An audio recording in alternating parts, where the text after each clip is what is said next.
జై శ్రీరామ్ ఫ్రెండ్స్ అందరికీ. ఇప్పుడు మనకు ఉగాది వచ్చిందంటే మామిడికాయలు బాగా వస్తాయి కదా ఫ్రెండ్స్.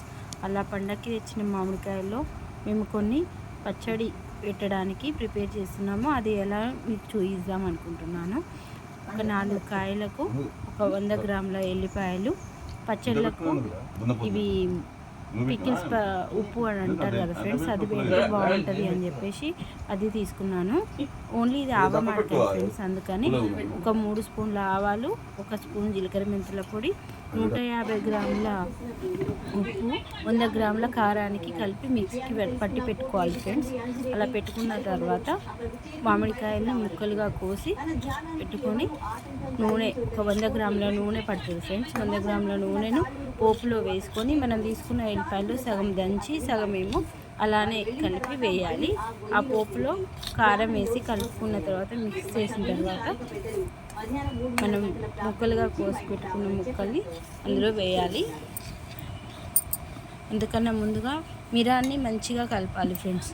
ఆ కలిపిన మిరం పోపులో కారము, ఉప్పు కలిపిన కారం వేసి కలుపుకున్న తర్వాత జీలకర్ర మెంతుల పొడి, ఆవాల పొడి 2 మిక్స్ చేసిన తర్వాత అవి 2 వేసి మంచిగా కలుపుకోవాలి ఫ్రెండ్స్. కొంచెం పొడి ఇలా కలిపిన తర్వాత గమనించారా ఫ్రెండ్స్, మీరు తీసుకున్న 100 గ్రాముల ఎల్లిపాయలలో ఒక 50 గ్రామ్స్ దాకా దంచి వేసాము. 50 గ్రామ్స్ ఏమో ఎల్లిపాయలు లాగానే వేసాము. ఊరిన తర్వాత టేస్ట్ ఉంటుందని.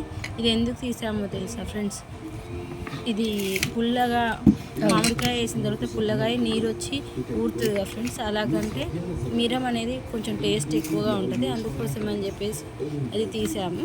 మీలో అలా ఎవరికైనా ఇష్టం ఉంటే కామెంట్ చేయండి ఫ్రెండ్స్. అలాగే ఇలా మిరం మొత్తం కలుపుకున్న తర్వాత పచ్చడి ముక్కలను అందులో వేసి మంచిగా కలిపి పెట్టాలి ఫ్రెండ్స్.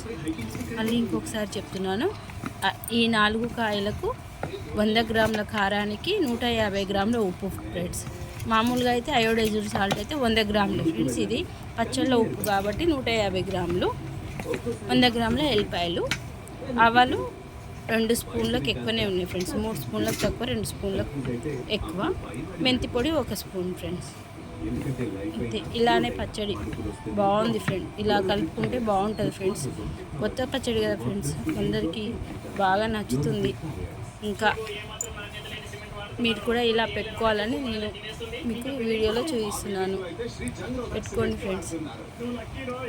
మీకు ఇంకేమైనా పచ్చళ్ళు కావాలంటే కామెంట్ చేయండి ఫ్రెండ్స్. ఓకేనా ఫ్రెండ్స్. మంచిగా అన్ని ముక్కలకు పట్టే విధంగా మిరాన్ని కలుపుతూ ఉండాలి ఫ్రెండ్స్. ఇలా కలపడం వలన అన్ని ముక్కలకు మిరం పడుతుంది. ఇలా పట్టడం వల్ల తొందరగా మనం 150 గ్రాముల ఉప్పు పోసాం కదా ఫ్రెండ్స్, అదేంటంటే మంచిగా ఉప్పు కలపడం వల్ల తొందరగా నీరు వస్తుంది. ఒక మార్నింగ్ పెట్టాం కదా ఫ్రెండ్స్, ఈవినింగ్ వరకు నీరు వచ్చేసి కొంచెం ఆయిల్ బయటకు వచ్చేస్తుంది. ఇక పచ్చడి టేస్టీగా మనకు రెడీ అయినట్టే ఫ్రెండ్స్. చూడండి, ఇలా కలుపుకోవాలి. ఇంకా మీకు ఏమైనా పచ్చళ్ళు కావాలంటే మళ్ళీ కామెంట్ చేయండి friends. Okay, thank you friends. Please subscribe to my channel, like and share and comment also friends. మా ఛానల్లో నువ్వుల మామిడికాయ పచ్చడి కూడా పెట్టిన విధానం చూపించాను ఫ్రెండ్స్. కావాలి అంటే ఒకసారి చూడండి ఫ్రెండ్స్. ఈజీ ప్రాసెస్ ఉంటుంది, టేస్టీ మాత్రం చాలా బాగుంటుంది ఫ్రెండ్స్. నువ్వుల మామిడికాయ చిన్నపిల్లలు అయితే అందులో కారం ఉండదు కదా ఫ్రెండ్స్, చాలా టేస్టీగా తింటారు. నైట్ పూట వేడి అన్నం వండి నెయ్యి వేసి అది పెడితే చాలా బాగుంటుంది. Okay friends, thank you.